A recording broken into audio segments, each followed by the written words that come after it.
श्री कृष्ण कहते हैं, गलतियां पर चिल्लाने या डांटने के बजाय कोई हाथ पकड़कर प्यार से समझा दे तो बहुत अच्छा लगता है। जिन्हें वाकई बात करना आता है वह लोग अक्सर खामोश रहते हैं। मजाक तो हमें बाद में बनाया जाता है, पहले लोग हमें अपना बनाते हैं। कभी कभी मन को मना लेना ही बेहतर होता है, क्योंकि हर चीज हमें खुशी नहीं देती। जो लोग अपनी गलती तक नहीं मानते वो आपको अपना कैसे मानेंगे। मुझे इंतजार है जिंदगी के आखिरी पन्ने का। सुना है कि आखिर में सब कुछ ठीक हो जाता है। बात बात पर गुस्सा करने वाले लोग वही होते हैं जिन्हें खुद से ज्यादा किसी और की फिक्र रहती है। समस्या यही है कि लोग सच्चे व्यक्ति को सहराते नहीं, बल्कि उसका इस्तेमाल कैसे करना है यह सोचना शुरू कर देते।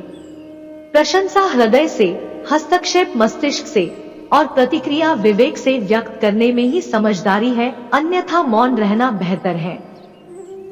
अगर आप धनवान हैं तो विनम्र बने, क्योंकि फल लगने पर वृक्ष भी झुक जाता है। एक अच्छी किताब कई अच्छे दोस्तों के बराबर है, लेकिन एक अच्छा दोस्त पूरे पुस्तकालय के बराबर होता है। माता पिता की सेवा और उनकी आज्ञा के पालन जैसा दूसरा कोई भी धर्म नहीं है। जंगल की आग चंदन की लकड़ी को भी जला देती है, अर्थात दुष्ट व्यक्ति किसी का भी अहित कर सकता है। अंकुश, धनुष, सांप और बिल्ली छुपकर ही वार करते हैं। आप अपनी जिंदगी में जो कुछ भी चाहते हैं उसे प्राप्त कर सकते हो, बस आप दूसरे लोगों की मदद करना शुरू कर दें। अगर कुछ बनना ही है तो समुंदर जैसे बनो, लोगों के पसीने छूटने चाहिए। तुम्हारी शख्सियत नापते नापते क्यों चिंता करते हैं? वास्तव में चिंता तो तुम्हें तब करनी चाहिए जब तुम खुद को नहीं समझते। जहां विरोध की आवश्यकता होती है वहां मौन रहने वाला विद्वान भी मूर्खों की श्रेणी में आता है। अमीर होने के दो तरीके हैं, सब कुछ पा लेना जो आप चाहते हैं, दूसरा जो कुछ आपके पास है उससे संतुष्ट हो जाना। हर सुनी सुनाई बात पर यकीन मत कीजिए। एक कहानी के 3 पहलू होते हैं, आपका, उनका और सच। शिक्षा इंसान की सबसे अच्छी दोस्त होती है। एक शिक्षित इंसान हर जगह सम्मान पाता है और शिक्षा सुंदरता को भी पराजित कर सकती है। भाग्य उसका साथ देता है जो हर संकट का सामना करके भी अपने लक्ष्य के प्रति द्वंद्व रहते हैं। तारीफों के पुल के नीचे हमेशा मतलब की नदी बहती है। उधार दीजिए मगर सोच समझकर, क्योंकि अपने ही पैसे भिखारियों की तरह मांगने पड़ते हैं। इज्जत किसी इंसान की नहीं होती, जरूरत की होती है। जरूरत खत्म, इज्जत खत्म। इंसान भी कितना अजीब है, मरे हुए पर होता है और जिंदों को रुलाता है। किसी का असली चरित्र तभी सामने आता है जब आप उसके मतलब के नहीं रहते हैं। लोग सच को अनसुना करते हैं, जबकि झूठी बातों को बहुत उछालते हैं। मतलब में बहुत ही ज्यादा वजन होता है, तभी तो मतलब के बाद रिश्ते हल्के हो जाते हैं। आदमी अच्छा था यह सुनने के लिए पहले मरना पड़ता है। लालच और झूठ हर किसी को गद्दार बना देता है। जब बेटी बीमार हो तो बड़ा दुख होता है, मगर बहू बीमार हो तो ड्रामा लगता है। कड़वा है मगर सच है, इस जमाने में वफा की तलाश मत करो। वो दौर और था जब मकान कच्चे, इंसान सच्चे हुआ करते थे। आदमी भगवान से लाखों करोड़ों की चाहत रखता है, लेकिन जब मंदिर जाता है तो जेब में सिक्के ढूंढता है। असली मर्द हालातों से लड़ते हैं और नकली मर्द घर की स्त्रियों से। लोग आपके पास तब नहीं आते जब आप दुखी हो, बल्कि तब आता है जब वह दुखी होता है। ठोकर इसलिए नहीं लगती है कि वह गिर जाए, बल्कि इसलिए लगती है कि इंसान संभल जाए। बाप का कारोबार जब से बेटे ने संभाला है, बेटा समझ रहा है उसने बाप को पाला है। जब कोई नया मिल जाता है तो पुराना रिश्ता ऐसे खत्म हो जाता है जैसे कभी था ही नहीं। यह बात दिमाग में बिठा लो, जिंदा हो तो निंदा भी होगी, वरना तारीफें तो मरने के बाद हुआ करती है। प्रशंसा चाहे जितनी भी कर लो, अपमान सोच समझ कर करना, क्योंकि अपमान वो कर्ज है जो अवसर मिलने पर ब्याज सहित लौटता है।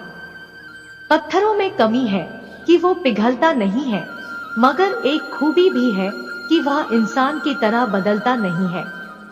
श्री कृष्ण कहते हैं कि अगर कोई व्यक्ति आपको छोटा नजर आ रहा है तो या तो आप उसे बहुत दूर से देख रहे हैं या फिर अपने अंदर के गुरूर से। आपके कर्म ही आपकी पहचान बनते हैं, वरना एक ही नाम के हजारों लोग होते हैं। बीते हुए वक्त को बदलना आपके हाथ में नहीं है, मगर आने वाले वक्त को बदलने से आपको कोई रोक नहीं सकता। जिंदगी में कुछ नेक काम ऐसे भी करने चाहिए जिनका ऊपर वाले के सिवाय कोई दूसरा गवाह ना हो। जब कोई विचार अनन्य आपके मस्तिष्क पर अपना अधिकार कर लेता है, तब वह वास्तविक भौतिक या मानसिक अवस्था में परिवर्तित हो जाता है। अपनी सोच को काबू में रखें, क्योंकि आपकी सोच ही असलियत का रूप ले लेती है। अगर नियत अच्छी हो तो नसीब कभी बुरा नहीं होता। वक्त बनाने वाले को जरा सा वक्त देकर देखो, वह आपका वक्त बदल देगा। बात करने के लिए समय और मिजाज की जरूरत नहीं होती, बस अहमियत होनी चाहिए। जब हमारे नाखून बढ़ जाते हैं तो नाखून ही काटे जाते हैं, उंगलियां नहीं। उसी प्रकार जब किसी रिश्ते में दरार आ जाए तो उस दरार को मिटाए, रिश्ते को नहीं। कोई भी व्यक्ति जन्म से बुद्धिमान नहीं होता, क्योंकि ज्ञान अपने प्रयासों से ही प्राप्त होता है।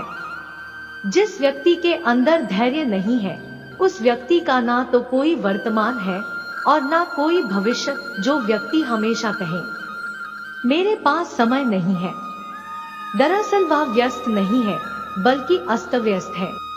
गलतियां जीवन का एक हिस्सा होती है, पर उन्हें स्वीकार करने का साहस बहुत कम लोगों में होता है। जिस तरह से विभिन्न स्रोतों से उत्पन्न धाराएं अपना जल समुद्र में मिला देती है, उसी प्रकार मनुष्य द्वारा चुना हर मार्ग, चाहे अच्छा हो या बुरा, भगवान तक जाता है। हम जितना ज्यादा बाहर जाएं और दूसरों का भला करें, हमारा हृदय उतना ही शुद्ध होगा और परमात्मा उसमें बसेंगे। हमारे पास जो कुछ भी है उसे बढ़ा चढ़ाकर मत बताइए, ना ही दूसरों से ईर्ष्या कीजिए। जो दूसरों से ईर्ष्या करता है उसे मन की शांति कभी नहीं मिलती। कभी भी अपनी हार मानने से पहले एक आखिरी प्रयास जरूर कर लेना, क्योंकि उस समय आपके प्रयास के साथ साथ आपका अनुभव भी आपका साथ देगा और आप जरूर सफल होंगे। जो व्यक्ति स्पष्ट साफ सीधी बात करता है उसकी वाणी कठोर जरूर होती है, लेकिन ऐसा व्यक्ति कभी किसी को धोखा नहीं देता। सच्चा प्रेम अकेलेपन में भी प्रेम का आभास दिलाता है, जबकि दिखावे का प्रेम साथ रहकर भी अकेलेपन का एहसास करता है। दूर रहना है मुझे उन सब से जो मेरे साथ रहकर भी मेरे साथ नहीं है। पता नहीं क्यों छोड़कर चले जाते हैं वह लोग जिन्हें हम जिंदगी समझकर कभी खोना नहीं चाहते। कुछ भी सहयोग नहीं है। हर एक चीज जो आप अनुभव कर रहे हो ठीक उसी तरह होनी थी जैसे वह हो रही है। आप किसी की खुशियां लिखने वाली पेंसिल नहीं हो सकते, तो एक अच्छा रबर बनिए जो उनका दुख मिटा सके। मनुष्य की वाणी में वह खास बात होती है जिसके द्वारा वह अपनी जिंदगी को स्वर्ग या नर्क बना सकता है। एक युवक ने शादी के कुछ साल बाद पिता से कहा कि वह विदेश जाकर व्यापार करना चाहता है। पिता ने उसको मंजूरी दे दी। युवक अपने माँ बाप और गर्भवती पत्नी को छोड़कर व्यापार करने विदेश चला गया। उसने विदेश में कड़ी मेहनत की, धन कमाया और बहुत अमीर सेठ बन गया। लगभग 15 वर्ष धन कमाने में बीत गए। उसे वापस लौटने की इच्छा हुई। पत्नी को पत्र लिखकर उसने आने की सूचना दी और जहाज में बैठ गया। कुछ दिन बाद वह अपने नगर पहुंचा। नगर के चौराहे पर उसने देखा कि एक व्यक्ति एक बोर्ड के साथ खड़ा था। उस बोर्ड पर उसने लिखा था, बेशकीमती ज्ञान के सूत्र। सेठ ने उस व्यक्ति के पास जाकर पता किया तो उसने बताया कि मैं कीमती ज्ञान के सूत्र बेच रहा हूं। तो सेठ बोला, ठीक है, एक सूत्र मुझे भी दे दो। आदमी बोला, मेरे हर ज्ञान सूत्र की कीमत 100 स्वर्ण मुद्राएं हैं। सेठ को यह सौदा महंगा लगा, लेकिन उसने एक ज्ञान सूत्र खरीद लिया। उस व्यक्ति ने सेठ को ज्ञान का सूत्र दिया, कोई भी कार्य करने से पहले 2 मिनट रुककर सोच लेना। सेठ ने वह सूत्र अपनी डायरी में लिख लिया। सेठ को अपने घर पहुंचते पहुंचते रात हो गई। सेठ ने सोचा, इतने सालों बाद घर लौटा हूं, सीधे पत्नी के पास पहुंचकर उसे सरप्राइज दिया जाए। घर के चौकीदारों को इशारों से अंदर कुछ भी कहने से मना कर दिया और सीधे पत्नी के कमरे में जा पहुंचा। वहां उसने देखा कि उसकी पत्नी एक युवक के साथ सोई हुई थी। यह देख सेठ गुस्से से आग बबूला हो गया। वह सोचने लगा कि मैं प्रदेश में उसकी चिंता करता रहा और यहाँ अन्य पुरुष के साथ वह सो रही है। आज मैं इन दोनों को जिंदा नहीं छोड़ूंगा। वह जल्दी से अपनी तलवार निकालकर दोनों पर वार करने ही जा रहा था। इतने में उसे 100 स्वर्ण मुद्राओं के बदले जो ज्ञान सूत्र खरीदा था उसकी याद आ गई कि कुछ भी कार्य करने से पहले 2 मिनट सोचना, और वह 2 मिनट के लिए रुका और उसने अपनी तलवार वापस हटाई, लेकिन वह किसी बर्तन से जा लगी। बर्तन के गिरने की आवाज से पत्नी की नींद खुल गई। आंख खुलते ही उसने अपने पति को सामने देखा तो बहुत ही खुश हो गई और बोली, आपके बिना जीवन सूना सूना था। इंतजार में इतने साल कैसे निकले यह मैं ही जानती हूँ। पत्नी ने इतना बोलकर पास सोए युवक को उठाते हुए बोला, बेटा उठ जा, तेरे पिताजी आए हैं। युवक उठकर जैसे ही पिता को प्रणाम करने झुका तो उसके माथे की पगड़ी सेठ के पैरों में आ गिरी। उसके लंबे लंबे बाल बिखर गए। सेठ की पत्नी ने कहा कि यह आपकी बेटी है, इसके सम्मान को कोई आंच ना आए, इसलिए मैंने इसे बचपन से ही पुत्र के समान पालन पोषण के संस्कार दिए हैं। यह सुनकर सेठ के आंखों से आंसू की धारा बह निकली। उसने पत्नी और बेटी को गले लगा लिया और सोचने लगा, यदि आज मैंने उस ज्ञान सूत्र पर अमल नहीं किया होता तो आवेश में आकर कितना अनर्थ हो जाता। मेरे हाथों से मेरा ही निर्दोष परिवार खत्म हो जाता। इस कहानी से हमें यह शिक्षा मिलती है, जल्दीबाजी में आकर कोई निर्णय ना ले। हम जब आवेश में होते हैं तो हमें अच्छे बुरे का ख्याल नहीं रहता है, इसलिए गुस्सा होने की स्थिति में कोई भी निर्णय ना ले। कुछ देर रुके और दिमाग ठंडा होने दे और फिर सोचे क्या सही है और क्या गलत है।